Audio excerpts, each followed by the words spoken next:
Het belangrijkste nieuws uit Curaçao in het Nederland. Access Journaal, vers van de pers.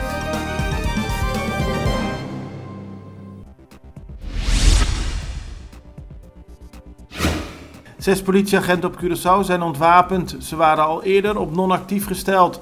Ze zijn betrokken bij de omstreden fouilleeractie bij het Marnixcollege Cascora die plaatsvond op 7 september. Op die fouilleeractie kwam veel kritiek omdat leerlingen zich moesten uitkleden in aanwezigheid van een groep agenten. Ook één docent is sinds die tijd op non-actief gesteld. Het onderzoek is voorlopig nog niet afgerond, zo werd gisteren bekend. Staatssecretaris voor Koninkrijksrelaties Raymond Knops maakt zich zorgen over de situatie bij het Curaçao Medical Center. Op dit moment kan het ziekenhuis vanwege financiële tekorten geen electieve zorg meer verrichten. Knops dringt erop aan dat de raad van het bestuur bij het ziekenhuis maatregelen neemt om de verliezen te minimaliseren. Ook benadrukt hij dat de Curaçao verantwoordelijk is voor het waarborgen van de ziekenhuiszorg op het eiland. Na Colectra, nós toma tempo para servir ora com mais de comunico. Llama-nos centro de cliente na telefone 0800 035 de jaluna para jabierne voor die setor de mente te cu setor de noite para turno serviço nan of patrão cita. Se você tracita para já sabra, também por hora.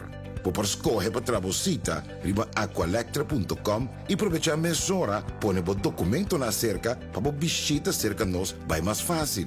Sim, a Colectra su centro de cliente horta clapa servibo na e momento que está comini abo.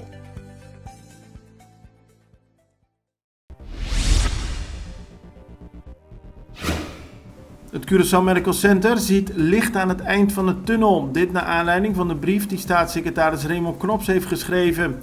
Dat zegt de directeur van het CMC, Gilbert Martina. Er zal worden overlegd met de Nederlandse Zorgautoriteit, de NZA.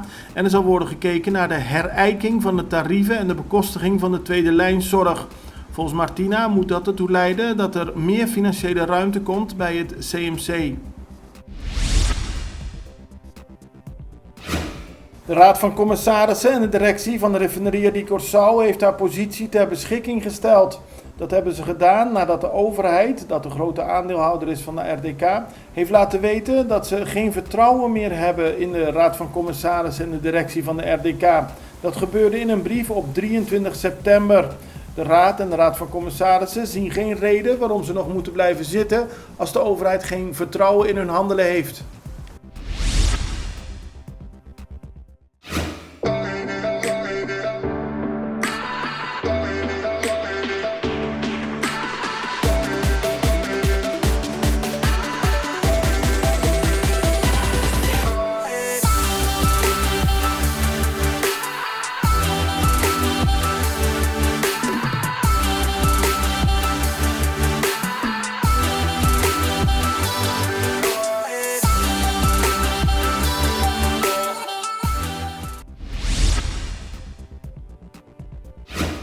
Advocate Paula Jansen betreurt de opstelling van het Openbaar Ministerie in de zaak Zonnebloem, eerder bekend als Girasol.